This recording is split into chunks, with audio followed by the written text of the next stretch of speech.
தன்னுடைய சினிமாவே காப்பாற்ற முடியாதவர் நாட்டை எப்படி காப்பாற்றுவார் அப்படிங்கிற ஒரு கேள்வி வருது இப்போ விஜய்க்கு நோக்கி. எப்படின்னா, ஜனநாயகன் இன்று வரை ரிலீஸ் ஆகலை. அதாவது ரிலீஸு ஆக போகுது, அதனால் அதுக்கான பிரச்சனைகள்லாம் தீர்ந்து போச்சு அப்படிங்கிற மாதிரி ஒரு அறிவிப்பு இருந்ததுன்னா இன்னும் டேட்டு அறிவிக்கலை.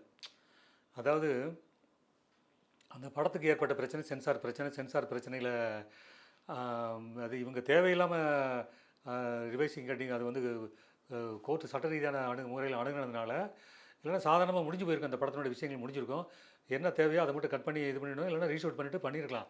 ஆனால் அதை பண்ணாமல் பண்ணதனுடைய விளைவு என்னென்னா, எவ்வளோ ஊராக கட் அவுட்டு பேனரு, அதாவது அவ்வளோ தியேட்டர்களில் பூரா அலங்காரம் பண்ணி கொண்டாட்டம் பண்ணி என்னென்னமோ பண்ணி அவ்வளோ தூரம் ஒரு அமர்க்களமாக இருந்துச்சு. ரிலீஸுக்கு முன்னாடி அமர்க்களமாக இருந்தது. ஆனால் இந்த பிரச்சனையில் சென்சார் பிரச்சனையில் அது படம் நின்று போச்சு.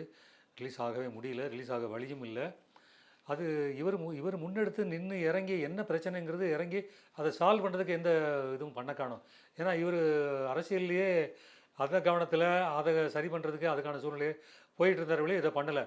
இத்தனைக்கும் கரூர் சம்பவத்தில் கரூரில் இவர் வந்து கலந்துக்கிட்ட கூட்டம் எல்லாமே கூட்டத்தில் கலந்துக்கிட்டது, அங்கே ஆளுகளெல்லாம் செட் பண்ணி வீடியோ பண்ணது, ஷூட் பண்ணது எல்லாமே ஜனநாயகன் படத்தில் பயன்படுத்தியிருக்காங்கங்கிற அது ஒரு குற்றச்சாட்டு இருக்குது. திட்டமிட்டு அன்றைக்கி ஏற்பட்ட அந்த பிரச்சனைகளுக்கு இவருடைய அணுகுமுறையும் ஒரு காரணம் அப்படிங்கிறாங்க.